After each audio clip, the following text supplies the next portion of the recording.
আসসালামু আলাইকুম। জোবার একাডেমির প্রকোষ্ঠে আবারও সবাইকে স্বাগতম। আজকে আমরা কথা বলবো খুবই গুরুত্বপূর্ণ কিছু টপিক নিয়ে। তার মধ্যে উল্লেখযোগ্য হচ্ছে এলএসআই এবং এনএলপি। একটা আর্টিকেলকে র্যাঙ্ক করানোর ক্ষেত্রে এই দুটি টার্মসের সাথে খুব ভালোভাবে পরিচিত হওয়াটা খুবই জরুরি আর কি।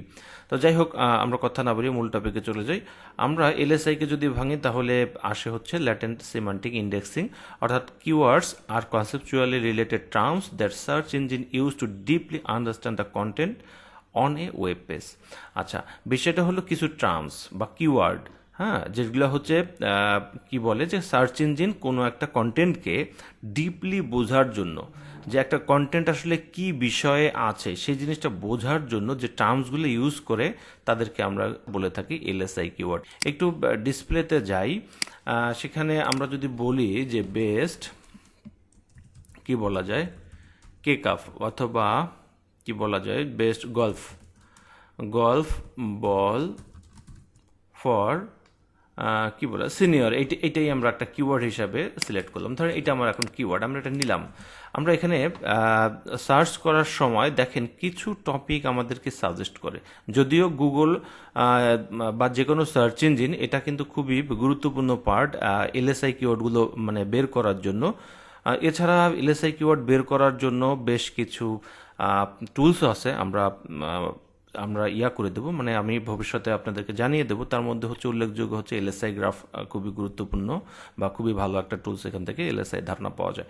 যাই হোক, গুগল যদি ইউজ করতে জানেন সেই ক্ষেত্রে আপনাকে কিন্তু আর টুলস ইউজ করতে হবে না। তো এখানে দেখেন একটা বিষয় হচ্ছে যে best golf ball for senior. এখন এখানে আসার পর যদি আমরা একটা স্পেস দেই তাহলে দেখেন এখানে কিছু টার্মসের সাথে আমাদেরকে পরিচয় করিয়ে দেয়। সেটা মানে হতে পারে, দেখেন একটু বোল্ড করে লেখা আছে যে সিনিয়র ওমেন হতে পারে, সিনিয়র লেডিস হতে পারে।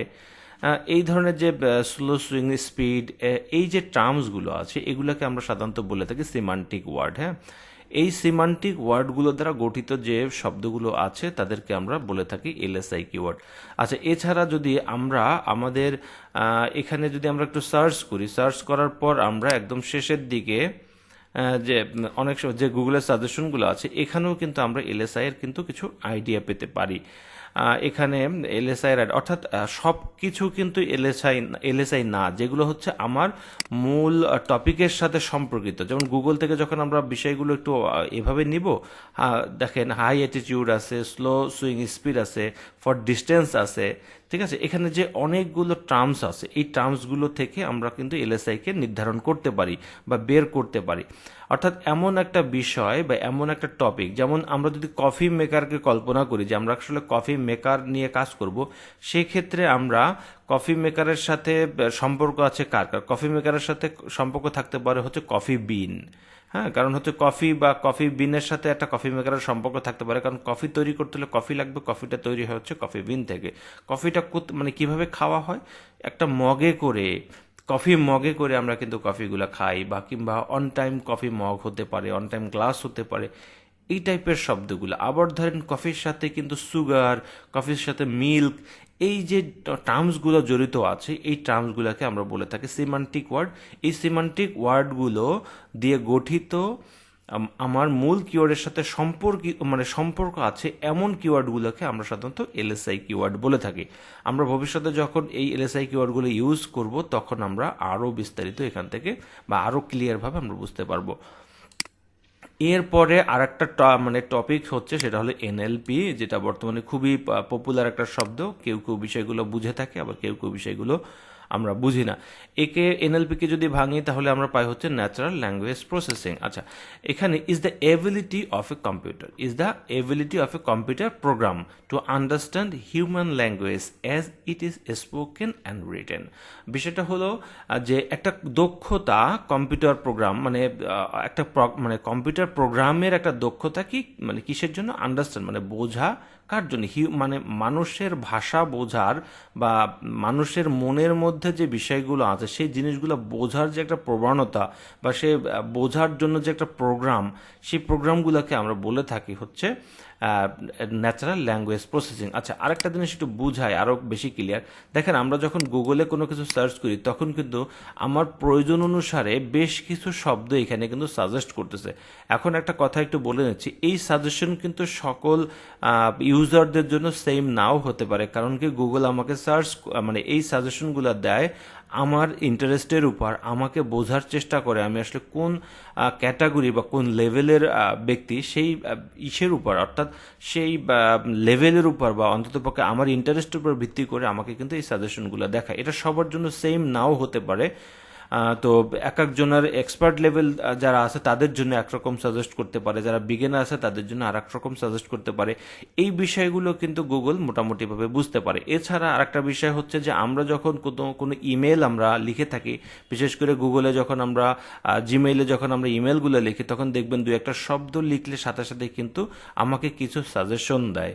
তো এই যে একটা মানে সাজেশন হচ্ছে যে এই সাজেশনগুলো বেশিরভাগ সময় দেখা যায় কি যে আমার যে ওয়ার্ডগুলো দরকার বা আমার সেন্টেন্সগুলো যেভাবে দরকার সেগুলোই কিন্তু এখানে আসছে। এই যে বুঝতে পারার যে একটা প্রবণতা বা বুঝতে পারার যে একটা ক্ষমতা, তাকে আমরা হচ্ছে ন্যাচারাল ল্যাঙ্গুয়েজ প্রসেসিং বলে থাকি। এখন এখানে একটা বিষয় হলো যে আমরা এই জিনিসগুলো যে বোঝা, এটা মানুষ কিভাবে বোঝে? হ্যাঁ, মানে এটা গুগলকে সত্যিই বোঝে যে আমরা কোন জিনিসগুলো সার্চ করতেছি বা কি কি লিখতেছি, মানে সত্যিই কি বুঝতেছে? তো চলুন একটা প্রমাণ দেখি যে আমরা যা লিখি বা আমরা যা করি সেই বিষয়গুলো আসলে গুগল বুঝতে পারে কিনা। আমরা এখান থেকে যে কোনো একটা আর্টিকেল আমরা একটা কপি করব। যে কোনো একটা আর্টিকেল কপি করে আমরা প্রথমে এটাকে নোটপ্যাডে নেই। যদিও যারা এসইওর সাথে বা যারা বিশেষ করে ওয়েবসাইট নিয়ে কাজ করেন তারা নোটপ্যাডের ব্যবহারগুলোকে খুব ভালোভাবে প্রায়োরিটি দিবেন, কারণ নোটপ্যাড আমাকে প্রায়ই ব্যবহার করতে হবে। আমার সময় অসময় আমার সুযোগ বুঝে বিভিন্ন সময় আমার কিন্তু নোটপ্যাড ইউজ করতে হয়, আর নোটপ্যাড ইউজের অনেক সুবিধা আছে, ধীরে ধীরে এগুলা জানতে পারবেন আর কি। এখানে এই কন্টেন্টগুলো কপি করার পর আমরা যে কাজটি করব সেটা হলো আমরা গুগল ক্লাউডের যে ন্যাচারাল ল্যাঙ্গুয়েজ এপিআইটা আছে সেখান থেকে আমরা একটু এটা অ্যানালাইসিস করার চেষ্টা করব যে আসলে আমাদের এই কন্টেন্টটাকে গুগল সত্যিই কি বুঝতে পারে, নাকি আমরা গুগলকে বোকা বানাতে পারি, নাকি ম্যানিপুলেট, যেটাই হোক। চলুন আমরা একটু এটা অ্যানালাইসিস করি। দেখেন, আমি ওই কন্টেন্টটা নিয়ে এখানে একটু অ্যানালাইসিস করলাম। এখানে দেখেন অনেকগুলো শব্দ চলে আসছে। হ্যাঁ, অনেক শব্দ চলে আসছে। এই প্রতিটা শব্দ কিন্তু গুগল ক্যাটাগরাইজ করতেছে। হ্যাঁ, ক্যাটাগরাইজ করতেছে প্রতিটা শব্দকে গুগল। এটা দেখেন প্রতিটা শব্দকে বিভিন্ন, এটা কোনটা শর্ট মানে ইভেন্ট, এখানে পিপল মানে পার্সন, গল্ফার মানে পার্সন, এভাবে কিন্তু অনেক শব্দগুলোকে সে কিন্তু প্রতিটা শব্দকে কিন্তু সে বিশ্লেষণ বা ক্যাটাগরাইজ করতে পারতেছে। আবার সেই ক্যাটাগরির উপর ভিত্তি করে এর গুরুত্ব বিবেচনা করে কিন্তু এর একটা স্যালিয়েন্স স্কোর সে দিচ্ছে। আচ্ছা, আপাতত এটা দ্বারা আমরা বুঝতে পারি যে গুগল কিন্তু যে কোনো আর্টিকেলের ওয়ার্ডগুলো বুঝতে পারে। আচ্ছা, অন্যদিকে একটু যাই। অন্যদিকে আমরা একটু সেন্টিমেন্টের দিকে যদি তাকাই, সেন্টিমেন্ট অপশনটা আছে, সেখানে দেখেন প্রতিটা শব্দ আসলে কি পজিটিভ নাকি নেগেটিভ সেন্টিমেন্ট দিচ্ছে, অর্থাৎ আমাদের কোন ধরনের কি বলে যে কোন ধরনের আবেগ প্রকাশ করতেছে, এটা কি পজিটিভ কথা নাকি নেগেটিভ কথা, এর উপর ভিত্তি করে কিন্তু সে একটা স্কোর দিচ্ছে। দেখেন, যেগুলো পজিটিভ সেন্টেন্স সেগুলো কিন্তু এরকম গ্রিন হয়ে আছে, যে কথাগুলো নেগেটিভ সেগুলো নেগেটিভ আছে।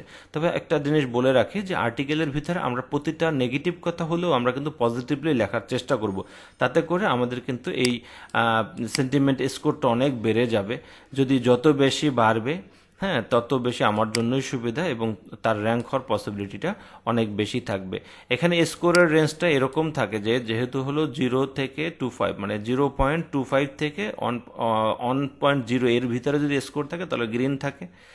আর এখানে হচ্ছে যেটা হলো ইয়েলো টাইপ আর কি, এটা থাকবে -0.25 থেকে এটা হলো এখানে +0.25 পর্যন্ত, আর -1.0 থেকে -0.25 পর্যন্ত হলো রেড। তো এটা হলো একটা হলো নিউট্রাল, একটা হলো পজিটিভ, এটা হলো নেগেটিভ। আমরা সবসময় যে কোনো সেন্টেন্স চেষ্টা করবো যেটা পজিটিভ করার জন্য। আমরা চাইলে এই টুলসটা ইউজ করতে পারি। আমরা যখন আর্টিকেলগুলো লিখবো তখন পরবর্তীতে এটা এখান থেকে লিখে আমরা এই সেন্টেন্সগুলো পরিবর্তনের মাধ্যমে পজিটিভ স্কোর আমরা কিন্তু এখান থেকে বাড়াতে পারি। আর পজিটিভ স্কোর যত বেশি থাকবে কিন্তু আর্টিকেলটা তত বেশি গুগলের কাছে গ্রহণযোগ্যতা পাবে। তো এটা একটু বলে দিলাম আর কি, যে কোনো আর্টিকেল এখান থেকে আমরা চেক করতে পারি। তো এখান থেকে তার মানে এটা থেকে আমরা বুঝতে পারলাম গুগল কিন্তু আমাদের আর্টিকেলের আবেগগুলো বুঝতে পারে। প্রথমে আমরা দেখলাম কিন্তু ওয়ার্ড বুঝতে পারি, এরপর আবেগ বুঝতে পারি, এবার চলেন দেখেন আমরা পার্টস অফ স্পিচও কিন্তু গুগল বুঝতে পারে। হ্যাঁ, কোনটা ভার্ব, কোনটা নাউন, অ্যাডজেক্টিভ, এগুলো সব কিন্তু এখান থেকে বুঝতে পারে। হ্যাঁ, দেখেন আমাকে কিন্তু একদম বলে দিচ্ছে একটা সেন্টেন্সের ভিতরে কোন কোন জায়গাগুলোতে কোন শব্দটা কি প্রকাশ করছে, সবগুলো কিন্তু এখানে দিচ্ছে আর কি। তো যাই হোক, এরপরে সর্বোপরি আমাদের একটা মানে খুবই ইম্পর্টেন্ট একটা পার্ট, সেটা হলো ক্যাটাগরি। আমার এই আর্টিকেলটা কোন ক্যাটাগরির আন্ডারে পড়েছে এখান থেকে কিন্তু আমরা জানতে পারবো। যেহেতু আমরা গল্ফ নিয়ে কথা বলেছি, দেখেন স্পোর্টস, ইন্ডিভিজুয়াল স্পোর্টস এবং গল্ফ এটার মধ্যে পড়েছে। এটার আমার আর্টিকেলটা যে কোয়ালিটি বা যেভাবে লেখা হয়েছে 100-এর ভিতরে মানে 1-এর ভিতরে 0.88 স্কোর দিয়েছে। তার মানে এটা যে খুব বেশি ভালো বলবো তাও না, এটাকে কিন্তু আমরা আরও বেশি অপটিমাইজ করলে এর স্কোরটা বাড়বে। আমরা এটা মানে চেষ্টা করবো 1-এর মধ্যে নিয়ে আসা। 1 হয়তো বা মানে পারবো না, বা অনেক সময় পারাও যায়। 0.9 বা এরকম যদি স্কোর নিয়ে আসেন তাহলে কিন্তু আরও বেশি বেটার হবে আর কি। তো এখান থেকে আমরা এই ক্যাটাগরি, এখান থেকে এই আর্টিকেলটা আরও ভালো হতে পারতো, কারণ হচ্ছে এখানে আরও বেশি স্কোর দিলে কিন্তু আরও ভালো হতো। তো এখানে 2টা ক্যাটাগরিকে শো করতেছে, এটা দেখি। অনেক সময় আর্টিকেল লেখার সময় অনেক ইররিলেভেন্ট ক্যাটাগরি শো করতে পারে, তখন বুঝতে হবে যে এই আর্টিকেলটা কিন্তু খুব একটা ভালো হয় না, কারণ বিভিন্ন ক্যাটাগরিকে ফোকাস করতেছে। যদি মাল্টি ক্যাটাগরিতে ফোকাস করে সেক্ষেত্রে কিন্তু ওই আর্টিকেলটা গুগল কোনটা ক্যাটাগরির আন্ডারে র্যাঙ্ক করবে সেটা কিন্তু অনেক সময় গুগল পাজল হয়ে যেতে পারে। তার মানে আর্টিকেল যদি সঠিক অপটিমাইজ থাকে তাহলে কিন্তু আপনাকে, বা সঠিকভাবে ফোকাস করে, তাহলে কিন্তু এই ক্যাটাগরির স্কোরগুলো কিন্তু বেড়ে যাবে। দেখেন এখানে আর একটা স্কোর সে দিচ্ছে 72। এই 72, 88 যে একেবারে খারাপ তা না, বলা যায় অ্যাভারেজের থেকে একটু বেশি আর কি। আপনারাই চিন্তা করেন যে এখানে যদি আমরা 0 বাদ দিয়ে 100 কল্পনা করি, 100-এর মধ্যে 88 আর এটা হলো 72, একেবারে কম না কিন্তু। হ্যাঁ, এবার দেখেন এটা যদি ইররিলেভেন্ট কোনো টপিক হতো তাহলে আমার জন্য একটা চিন্তার বিষয় থাকতো যে না, আমার এই আর্টিকেলটা মনে হয় ঠিকভাবে অপটিমাইজ হচ্ছে না।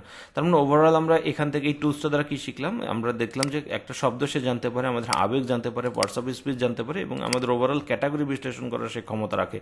তার মানে গুগলকে আসলে বোকা ভাবার কোনো কারণ নেই। তো যাই হোক, এখন বিষয় হলো গুগল কিন্তু এই আমাদের মনের আবেগ বা একটা কন্টেন্টকে কিন্তু খুব সহজেই বুঝতে পারে, তার শক্তিশালী অ্যালগরিদমের মাধ্যমে বা শক্তিশালী প্রোগ্রামের মাধ্যমে কিন্তু সে সব কিছুই বুঝতে পারে। আর একটা কন্টেন্টের ভিতরে অবশ্যই কিন্তু এলএসআই বিষয়টা থাকতে হবে, অর্থাৎ একটা কন্টেন্টের মধ্যে কোন কোন রিলেভেন্ট টপিকগুলো থাকা দরকার বা কোন কোন শব্দগুলো থাকা দরকার, সেই শব্দগুলো এবং সেই কিওয়ার্ডগুলো কিন্তু যখন আমি বেশি বেশি ইউজ করতে পারবো তখন কিন্তু সে বুঝতে পারবে যে গুগল আমাদের কিন্তু এটা আর্টিকেলটা অনেক বেশি ডেপথ হয়েছে, অনেক বেশি তথ্য সমৃদ্ধ হয়েছে। যখন একটা গুগল বুঝতে পারবে যে এটা তথ্য সমৃদ্ধ হয়েছে, তখন কিন্তু গুগল আপনাকে এই কন্টেন্টটাকে কিন্তু প্রায়োরিটি দেবে। তো আমাদের এলএসআই এবং এনএলপি এই দুইটা টার্মসের দিকে খুব ভাবে আমাদের কিন্তু নজর দিতে হবে। এবার চলুন আমরা আরেকটা টপিক সম্পর্কে জানি, সেটা হলো basic formula to rank an article or keyword. মানে একটা বেসিক ফর্মুলা সম্পর্কে আমরা এখান থেকে জানবো। বেসিক ফর্মুলা বলতে আমাদের একটা আর্টিকেল র্যাঙ্ক করতে হলে কি কি আমাদের কোন কোন দিকে নজর দিতে হয়। একটা আর্টিকেল করার জন্য আমাদের সর্বপ্রথম কিওয়ার্ড মানে লো কম্পিটিটিভ কিওয়ার্ড, আমাদের সেদিকে নজর দিতে হয়। লো কম্পিটিটিভ কিওয়ার্ড যদিও কি এ নিয়ে এখন পর্যন্ত আলোচনা করা হয়নি, আগামী পর্বে কিন্তু আমরা এই ধরনের বিষয়গুলো নিয়ে, এই ধরনের টপিকগুলো নিয়ে আমরা আলোচনা করব। শুধু মানে এতটুকু বলে যে শব্দ নিয়ে আমরা গুগলে সাধারণত সার্চ করে, অথবা যে শব্দগুলোকে কেন্দ্র করে কোনো ভিজিটর আমার ওয়েবসাইটে আসে তাকে আমরা কিওয়ার্ড বলে থাকি। অর্থাৎ যে শব্দ লিখে আমরা সাধারণত গুগলে সার্চ করি, বা মানুষ সাধারণত যে জিনিসগুলো নিয়ে গুগলে সার্চ করে, যেমন হোয়াট ইজ এসইও, এটা নিয়ে যদি কেউ মানে এসইও সম্পর্কে যদি কেউ জানতে চায় তাহলে হোয়াট ইজ এসইও লিখে সার্চ করে, এই হোয়াট ইজ এসইও এটাই একটা কিওয়ার্ড। যা লিখে সার্চ করে তাই হলো কিওয়ার্ড। যদি কিওয়ার্ডের অনেক ব্যাখ্যা আছে, ওয়েবসাইট ওনারদের জন্য কিওয়ার্ডের ব্যাখ্যা একরকম, এবং যারা ভিজিটর তাদের জন্য কিওয়ার্ড হলো ব্যাখ্যা আর একরকম। এটা আমরা সামনে আরও বিস্তারিত আলোচনা করব। এরপরে হচ্ছে প্রথমে হচ্ছে লো কম্পারেটিভ কিওয়ার্ড। কম্পিটিটিভ মানে হচ্ছে প্রতিযোগিতা, তাই না? যে মানে কিওয়ার্ডে প্রতিযোগিতা কম, একেবারে কম, যত কম তত সুবিধা আর কি। তো লো কম্পিটিটিভ কিওয়ার্ড এটার উপর ডিপেন্ড করে যে একটা আর্টিকেল র্যাঙ্ক করবে কি করবে না। আপনার যদি অনেক হাই কম্পিটিটিভ থাকে, মানে বাজারে যারা, অর্থাৎ মার্কেটে যারা আছে, অনেক বড় বড় জায়ান্ট আছে, কিংবা অনেক শক্তিশালী ওয়েবসাইট আছে, সেই শক্তিশালী ওয়েবসাইটগুলো যদি র্যাঙ্কে থাকে তাহলে কিন্তু সেই শক্তিশালী ওয়েবসাইটগুলোকে আউটর্যাঙ্ক করা আপনার জন্য বেশ ডিফিকাল্ট হয়ে যাবে। তো এই জন্য বলবো যে অবশ্যই আপনাকে যে কিওয়ার্ডগুলো বা যে শব্দগুলো খুবই লো কম্পিটিটিভ, যেখানে বড় বড় জায়ান্ট নাই, বড় বড় ওয়েবসাইট ওনার নাই, হাই পিএডিএ নাই, এই ধরনের সাইটগুলোকে আমরা আমরা এই ধরনের কিওয়ার্ডগুলো নিয়ে কাজ করার চেষ্টা করবো। আমরা কিভাবে এটা করতে হয় আমরা সামনে এটা দেখাবো বিস্তারিত। এরপরে হচ্ছে গুড কোয়ালিটির আর্টিকেল। প্রথমত আমার অবশ্যই একটা কিওয়ার্ড ভালো হতে হবে, দ্বিতীয়টা হলো গুড কোয়ালিটির আর্টিকেল। গুড কোয়ালিটি মানে হচ্ছে ইন ডেপথ, অর্থাৎ এলএসআই এবং এনএলপি মানে গুগলকে বোঝানোর জন্য, সঠিকভাবে ডেপথলি বোঝানোর জন্য একটা গুড কোয়ালিটির আর্টিকেল আপনাকে লিখতে হবে। একটা গুড কোয়ালিটির আর্টিকেল মানে হচ্ছে যে অনেক বড় আর্টিকেল তা না, in depth article. In depth হতে পারে সেটা 1000 ওয়ার্ডের হতে পারে, এটা 1500 ওয়ার্ডের হতে পারে, এটা 2000 ওয়ার্ডের হতে পারে, কিংবা তারও বেশি হতে পারে। এর মানে এই না যে আপনি 10,000 ওয়ার্ডের আর্টিকেল লিখলেন এটা ইন ডেপথ হয়ে গেল, এটা এখন আর সেই পদ্ধতি কাজ করে না। আমাদেরকে ইন ডেপথ করতে হলে অনেক সময় ভালো আর্টিকেল 1000, 1500, 2000 ওয়ার্ডের মধ্যে খুব ভালো ভালো ইন ডেপথ আর্টিকেল লেখা পসিবল, যদি আমরা এনএলপি এবং এলএসআই দুইটা বিষয় একটু অ্যানালাইসিস করে লিখি। তো যাই হোক, গুড কোয়ালিটির আর্টিকেল অবশ্যই আমাকে নিতে হবে। এই কোয়ালিটির আর্টিকেলে অবশ্যই আমি যে টপিকে লিখেছি, একটা সময় ছিল আমজাম লতাপাতা এই ধরনের টপিকগুলো কভার করে অনেক বড় বড় আর্টিকেল লেখা হতো। এখন আর ওই ধরনের আর্টিকেলগুলো এখন আর র্যাঙ্ক করবে না। এখানে একটা কিওয়ার্ডকে যখন আপনি টার্গেট করেছেন, কিওয়ার্ড দ্বারা একটা অডিয়েন্স স্যাটিসফাইড কিনা এই বিষয়গুলোকে আপনাকে সবসময় এনশিওর করতে হবে। অর্থাৎ আপনি যদি একটা ইউজার হতেন, আপনি যদি একটা কোনো আর্টিকেলে আসতেন, তাহলে কিন্তু কি চিন্তা করতেন যে এই আর্টিকেল দ্বারা আমার মনের আকাঙ্ক্ষা বা আমি যে তথ্যগুলো জানতে এসছি সেই তথ্যগুলো আমি এখান থেকে পেয়েছি কিনা, সেটা ফোকাস করেছে কিনা। যদি সব কিছু করে থাকে দেন এটা হবে ইন ডেপথ কন্টেন্ট বা গুড কোয়ালিটি কন্টেন্ট বা গুড কোয়ালিটি আর্টিকেল। তো এই কথাটা আমি আবারও এখানেই বলে ফেলেছি যে articles that satisfy the interest of visitor, এটা আমি অলরেডি বলে ফেলেছি যে এমন ধরনের আর্টিকেল যা মানুষকে করে আর কি, স্যাটিসফাইড করে, ভিজিটরকে স্যাটিসফাই করে, বা যে পড়বে তার মনের আকাঙ্ক্ষাটা পূর্ণ করে আর কি। ফাইনালি হচ্ছে ব্যাকলিং।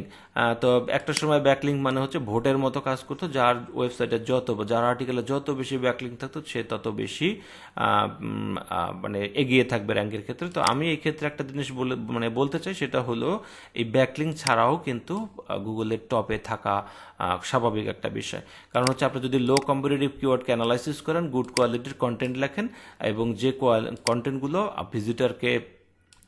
ভিজিটরকে মানে মনের আকাঙ্ক্ষাকে পূর্ণ করে, সেই ধরনের কিওয়ার্ড সবার আগে প্রায়োরিটি পাবে।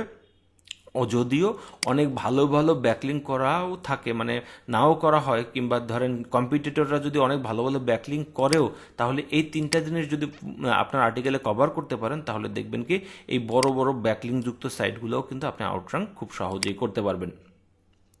তো যাই হোক, আমরা আগামী পর্বে কিভাবে একটা নিশ সিলেক্ট করব সেই বিষয়ে আমরা একটু চেষ্টা করব।